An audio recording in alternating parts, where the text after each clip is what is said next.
അല്ല, വിഭാഗീയ പ്രവർത്തനത്തിൻ്റെ ഭാഗമായിട്ടല്ല. വിഭാഗീയ പ്രവർത്തനം ഇപ്പോൾ പഴയ പോലെയൊന്നും ഇല്ല. വിഭാഗീയത തീർന്നു എന്നാണ് പാർട്ടിക്കാർ പറയുന്നത്.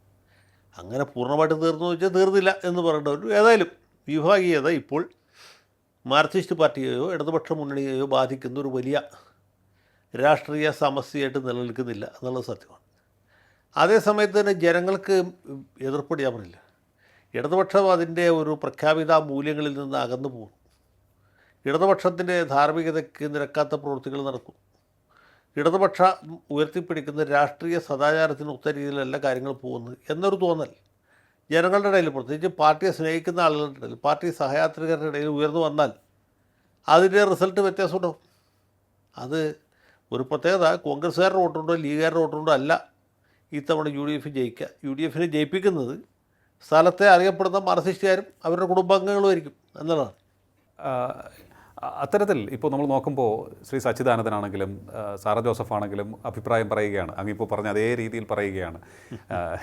ഇപ്പോൾ ഇത്രയും നാൾ ഭരിച്ചത് മതി, ഇനിയിപ്പോൾ തുടർന്നാൽ ഇടതുപക്ഷമില്ലാതെ ആകുന്ന ഒരു സാഹചര്യം ഉണ്ടാകും, അതുകൊണ്ട് മാറുന്നതാണ് നല്ലത്, ഇനി ഒരു 5 വർഷം പ്രതിപക്ഷത്തിരിക്കുന്നതാണ് നല്ലതെന്ന് കുറേ പേർ ഇങ്ങനെ പറയുന്നുണ്ട്. മറുവശത്ത് നിന്ന് വാദിക്കുന്നവരും ഉണ്ട്.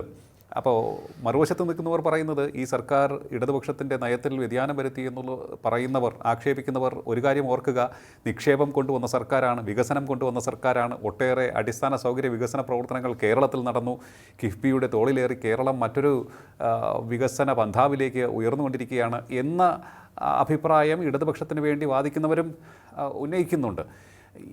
ഈ വാദങ്ങൾ തമ്മിലുള്ള ഒരു കോൺഫ്ലിക്റ്റിൽ ആർക്കായിരിക്കും വിജയം എന്നാണ് അങ്ങ് കരുതുന്നത്? ഇവരെ ബോധവൽക്കരിക്കാൻ, അല്ലെങ്കിൽ ഒരു കാരണവശാലും നമ്മൾ ഇടതുപക്ഷ നയത്തിൽ നിന്നും വ്യതിചലിച്ചിട്ടില്ല, നല്ല മുഖ്യമന്ത്രിയാണ്, നല്ല സർക്കാരാണ്, ഇടതുപക്ഷം ഇപ്പോഴും ജനപക്ഷമാണ് എന്നൊക്കെ ബോധ്യപ്പെടുത്താൻ ഈ ചുരുങ്ങിയ സമയം കൊണ്ട് അവർക്ക് സാധിക്കുമെന്ന് തോന്നുന്നുണ്ടോ അങ്ങേക്ക്?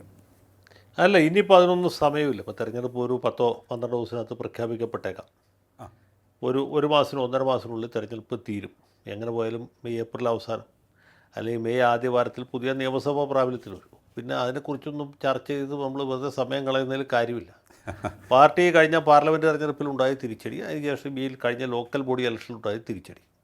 അപ്പോൾ ഇത് രണ്ടിൽ നിന്നും പാഠം പഠിച്ച് കരകയറാനുള്ള ഒരു ആസൂത്രണവും അവർ നടത്തിയിട്ടില്ല എന്ന് മാത്രമല്ല, ഈ നാട്ടിലെ വോട്ടർമാരെ, പ്രത്യേകിച്ച് രാഷ്ട്രീയമൊന്നുമില്ലാത്ത ആളുകളെ പരിഹസിക്കുന്ന രീതിയിലുള്ള പരാമർശങ്ങളാണ് അവർ ദിവസം തോറും നടത്തിക്കൊണ്ടിരിക്കുന്നത്. ഒന്നാമത് എന്തുകൊണ്ട് തോറ്റു, എന്തുകൊണ്ട് ജനങ്ങൾ നമ്മളെ വെറുത്തു, എന്തുകൊണ്ട് ഇത്ര വലിയ തിരിച്ചടി ഇനി ഉണ്ടാകാൻ പോകുന്നു എന്ന കാര്യം ഈ CPM-ൻ്റെ നേതാക്കന്മാർക്ക് മനസ്സിലായിട്ടില്ല.